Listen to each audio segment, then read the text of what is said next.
എന്തൊക്കെയുണ്ട് ഭാര്യ, എന്തൊക്കെയുണ്ട് പരിപാടി? ഞാൻ ദേ പണിക്ക് പോകണണ്ട. അപ്പം എന്ന് പറയാൻ വന്ന കാര്യം എന്ന് പറഞ്ഞാൽ കഴിഞ്ഞ ദിവസം എൻ്റെ വീട്ടിൽ പാസ്പോർട്ട് വന്നിട്ട് എൻ്റെ, അതായത് എൻ്റെ വീട്ടിലല്ല, ഞാൻ ഇവിടെ നിന്നാണ് പാസ്പോർട്ട് എടുത്തത്. എൻ്റെ പാസ്പോർട്ടിൻ്റെ പേജ് തീർന്നുപോയി. അപ്പം ഞാൻ ഇവിടെ നിന്ന് എംബസിയിൽ പോയിട്ട് പാസ്പോർട്ട് എടുത്തപ്പോഴേക്കും പാസ്പോർട്ടൊക്കെ എനിക്ക് കിട്ടി. പക്ഷേ ഇല്ലേ, നാട്ടിൽ വെരിഫിക്കേഷൻ എന്ന് പറഞ്ഞൊരു പോലീസുകാരൻ വന്ന് എൻ്റെ അയാളെ ചോദിക്കണേ 1000 രൂപ വേണം അയാൾക്ക്. 1000 രൂപ വേണം അയാൾക്ക് വീട്ടിൽ വന്ന് വെരിഫൈ ചെയ്യണേ.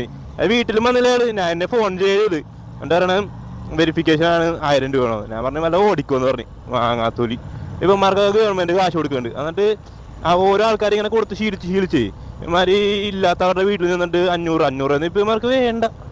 1000 രൂപയാണ് ഇവന്മാർക്ക് ഇപ്പോൾ വേണ്ടത്. എന്തൊരവസ്ഥയല്ലോ ഇവന്മാരുടെ ലൈഫ്. കൈക്കൂലി കൊടുക്കണതും വാങ്ങണതും തെറ്റാണ്ട നാട്ടിൽ.